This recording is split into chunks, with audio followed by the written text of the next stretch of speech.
இடைநிலை ஆசிரியர் நியமன தேர்வு, தகுதி தேர்வு, டிஆர்பி நடத்துகிற எக்ஸாமுக்காக ப்ரிப்பேர் பண்ண செகண்ட் கிரேட் டீச்சர்ஸ்க்கு தான். குடிமையிலேருந்து கொஸ்டின் ஆன்சர் போட்டிருக்கேன்.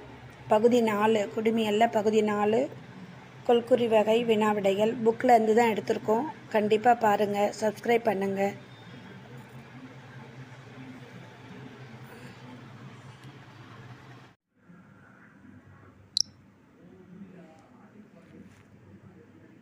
பின்வருவனவற்றை பொறுத்துக. சட்டமன்ற உறுப்பினர், சட்டமன்றம்.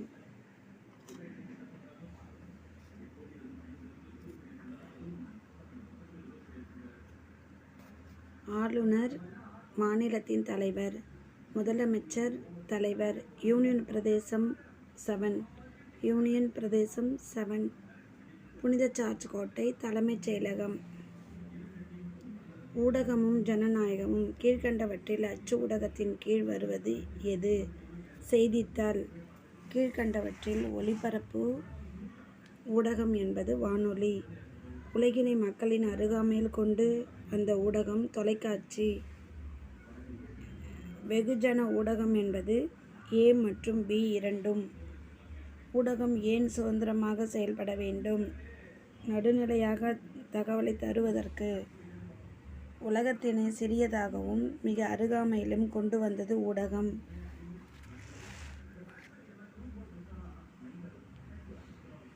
அச்சு இயந்திரம் டேஷ் என்பவரால் கண்டுபிடிக்கப்பட்டது. Johannes Gutenberg. நமது வாழ்க்கையில் தீர்மானிக்கும் மதிப்பீடுகள் டேஷ் ஆகும். நெறிமுறை. இந்திய அரசின் வானொலி ஒலிபரப்பு நிறுவனம் ஆகாசவாணி. தவறான ஒன்றை கண்டுபிடிக்க. கீச்சகம். பின்வருவனவற்றை குறு அளவிலான ஊடகம். முகநூல். சமூக ஊடகம். கருத்தரங்கு. குறு அளவிலான ஊடகம் கருத்தரங்கு. சமூக ஊடகம் முகநூல். அச்சு ஊடகம் சுவரொட்டிகள். இணைய ஊடகம் கூகுள் இணையம். ஒலிபரப்பு ஊடகம் திரைப்படங்கள். பின்வரும் கூற்றுகளில் சரியானவற்றை தேர்வு செய்க. கூற்று காரணம். கூற்று சரி. காரணம் கூற்றுக்கான சரியான விளக்கமாகும். கீழ்காணும் வாக்கியங்களில் சரியானவற்றை தேர்ந்தெடுக்கவும். 1 மற்றும் 2 மற்றும் 3 சரி. பெண்கள் மேம்பாடு. பின்வருவனவற்றில் எது பாலின சமத்துவமின்மை அல்ல? HIV, எய்ட்ஸ் பரவுதல். பாலின சமத்துவம் என்பது எது தொடர்புடைய பிரச்சினை? அனைத்து சமூகத்திலும் பெண்களும் ஆண்களும் சமம். பெண்கள் சமூக மற்றும் பொருளாதார ரீதியான மேம்பாடு பின்வரும் எந்த உந்திகள் உதவுகின்றன? மேலே உள்ள அனைத்தும். வளரும் நாடுகளில் சிறுவர்களை விட குழந்தைகள் இடைநிலை கல்வியை தவறவிடுவது ஏன்? மேலே உள்ள அனைத்தும். பள்ளி கல்வி கட்டணம் உயர்வு காரணமாக சிறுவர்கள் மட்டும் பள்ளிக்கு அனுப்பப்படுகிறார்கள். பெண் குழந்தைகள் வீட்டு வேலை செய்ய எதிர்பார்க்கப்படுகிறது. 48 சிறுமிகளுக்கான முதல் பள்ளியை தொடங்கினார். சாவித்ரிபாய் புலே. மத்திய வெளியுறவுத்துறை அமைச்சர் பதவி வகித்த முதல் பெண் சுஷ்மா சுவராஜ். முதல் பெண் காவல்துறை இயக்குனர் காஞ்சன் சௌத்ரி பட்டாச்சார்யா. புக்கர் பரிசை வென்ற முதல் இந்திய பெண் அருந்ததி ராய். புக்கர் பரிசை வென்ற முதல் இந்திய பெண் அருந்ததி ராய். பொருத்தமான கூற்றை தேர்ந்தெடு. கூற்று மற்றும் காரணம் இரண்டும் சரி, ஆனால் காரணம் கூற்றிற்கான சரியான விளக்கமாகும். பொருத்தமான கூற்றை தேர்ந்தெடு. கூற்று A காரணம் R. கூற்று மற்றும் காரணம் இரண்டும் சரி, ஆனால் காரணம் கூற்றிற்கான சரியான விளக்கம் அல்ல.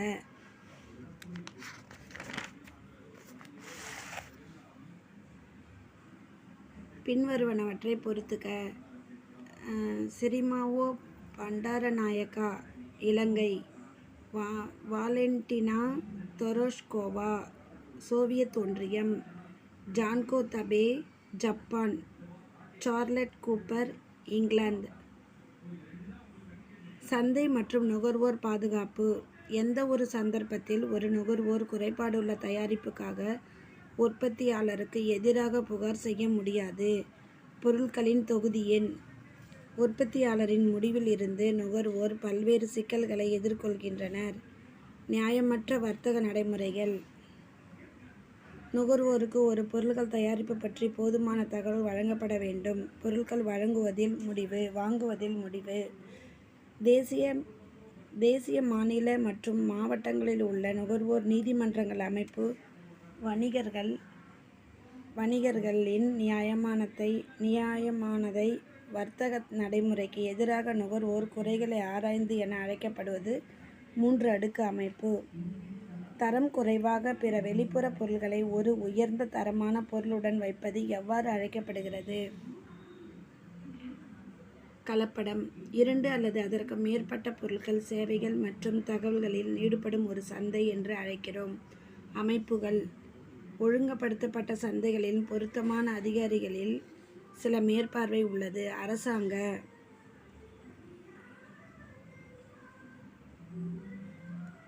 டேஷ் என்பது ஒரு சந்தை கட்டமைப்பு குறிக்கிறது. அதில் முழு உற்பத்தியிலும் ஒரு கட்டுப்பாட்டை கொண்ட ஒரு ஒற்றை தயாரிப்பு அல்லது விற்பனையாளராக இருக்கிறார். முற்றுரிமை. நியாயமற்ற வர்த்தக நடைமுறைகளை சரிபார்க்க நுகர்வோர் பாதுகாப்பு துறையின் மகா சாசனம் என்று கருதப்படுகிறது.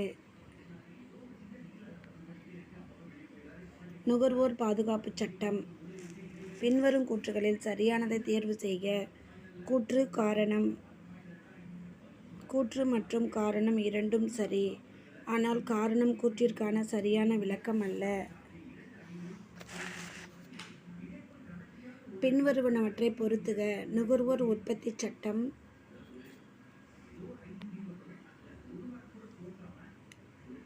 1986. சட்டப்பூர்வமான அளவீட்டு சட்டம் 2009. இந்திய தர நிர்ணய பணியகம் 1986. அத்தியாவசிய பொருள் சட்டம் 1955. நுகர்வோர் உற்பத்தி சட்டம் 1986. சட்டப்பூர்வ அளவீட்டு சட்டம் 2009. சாலை பாதுகாப்பு. சாலை பாதுகாப்பு என்பது இவர்களுக்கானது. சாலையை பயன்படுத்துவோர் அனைவருக்கும். சாலை விபத்துகள் ஒரு நாட்டின் பாதிக்கப்படுகின்றன. முன்னேற்றத்தை, வாழ்வை, பொருளாதாரத்தை மேற்கூறிய அனைத்தும். அனுமதி என்பது இயக்குவதற்கு அனுமதி. ரக்ஷா பாதுகாப்பு. கார் இயக்குபவர்கள். இந்தியாவில் சாலை பாதுகாப்பு வாரம் முதலாக கொண்டாடப்பட்ட வருடம் 1989. சாலை பாதுகாப்பு வாரம் முதலாக கொண்டாடப்பட்டது 1989.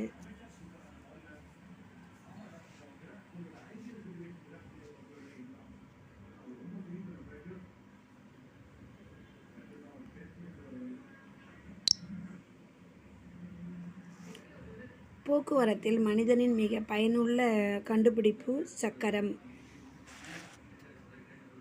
தனது வாழ்க்கை பயணத்தில் பயன்படுத்துவது தவிர்க்க முடியாததும் வாகனம். மருத்துவ உதவிகள். அவசர தேவைக்கு 108 எண்ணை அழைக்கலாம். பின்வரும் கூற்றுகளில் சரியான தேர்வு செய்க. கூற்று காரணம். கூற்று சரி, காரணம் சரி. பின்வருவனவற்றை பொருத்துக. தகவல் குறியீடுகள். வரிக்குதிரை நடப்பு. தகவல் குறியீடுகள். பெட்ரோல் பங்க் குறியீடு. வரிக்குதிரை கடப்பு. பாதசாரிகள். கட்டாய குறியீடுகள். போக்குவரத்து விளக்குகள். எச்சரிக்கை குறியீடுகள். குறுகிய வளைவு குறியீடு. வாகனம் ஓட்டும் உரிமை. ஓட்டுநர் உரிமம். மாநில அரசு எவ்வாறு செயல்படுகிறது? ஒரு மாநிலத்தின் ஆளுநர் யாரால் நியமிக்கப்படுகிறார்? குடியரசுத் தலைவர்.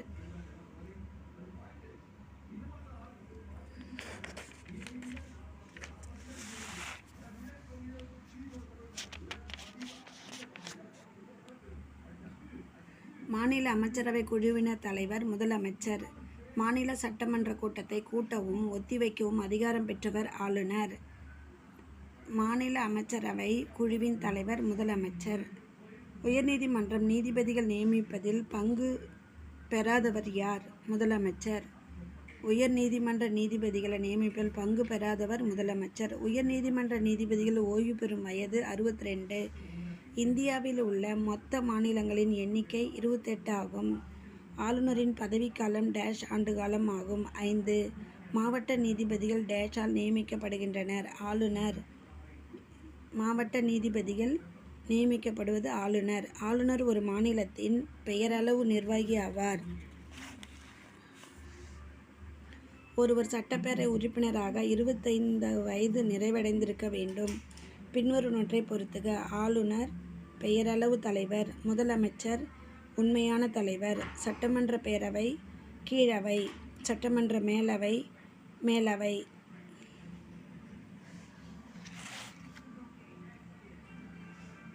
பின்வரும் தகவல்களை கருத்தில் கொண்டு சரியான கூற்றை தேர்வு செய்யவும்.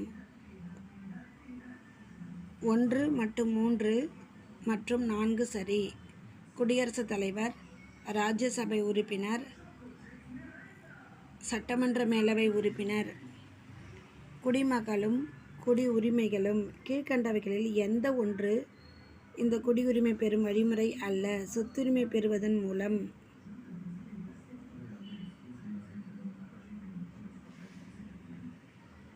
அரசியலமைப்பு சட்டம் எந்த பகுதி மற்றும்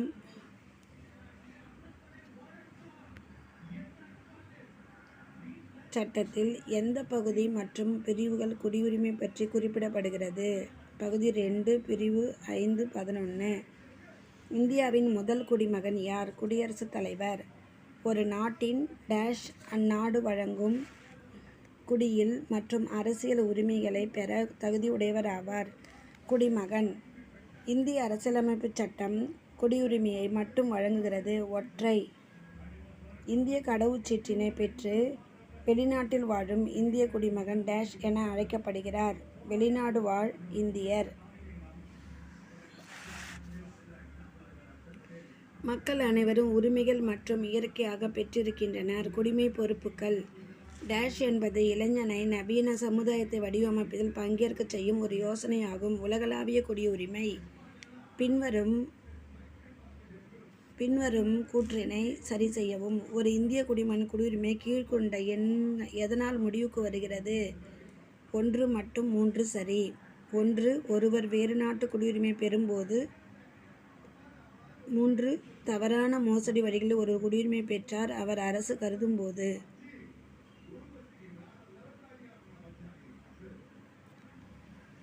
பொருத்தமான கூற்றை தேர்வு செய்க. கூற்று ஏ. காரணம் ஆர்.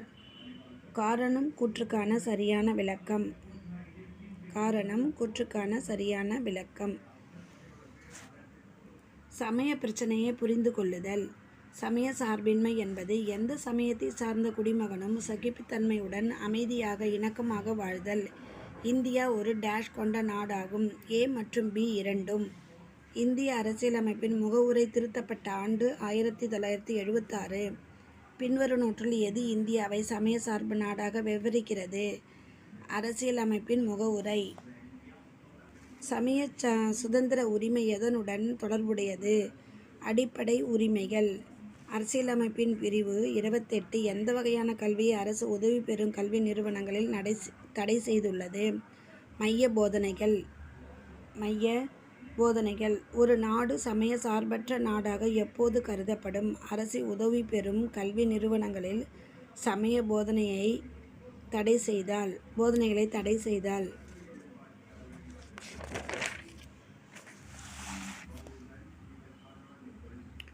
சமய சார்பின்மை ஜனநாயகத்தின் ஒரு பகுதி. அது டேஷ் அளிக்கிறது. மக்களுக்கு சம உரிமை அளிக்கிறது. டேஷ் என்பது கடவுள் மற்றும் கடவுள் மீது நம்பிக்கையற்றிருப்பதாகும். நாத்திகம். நமது அரசியல் அமைப்பின் அடிப்படை நோக்கம் டேஷ் மற்றும் டேஷ் ஊக்குவிப்பதாகும். ஒற்றுமை ஒருமைப்பாடு. பிரிவு 15 சமயம் ஜாதி பாலினம்.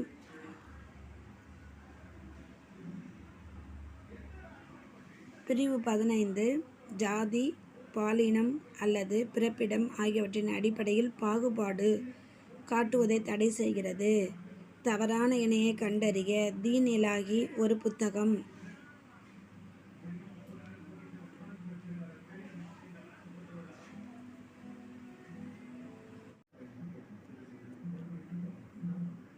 பின்வரும் தகவல்களை கருத்தில் கொண்டு சரியான கூற்றை தேர்வு செய்யவும்.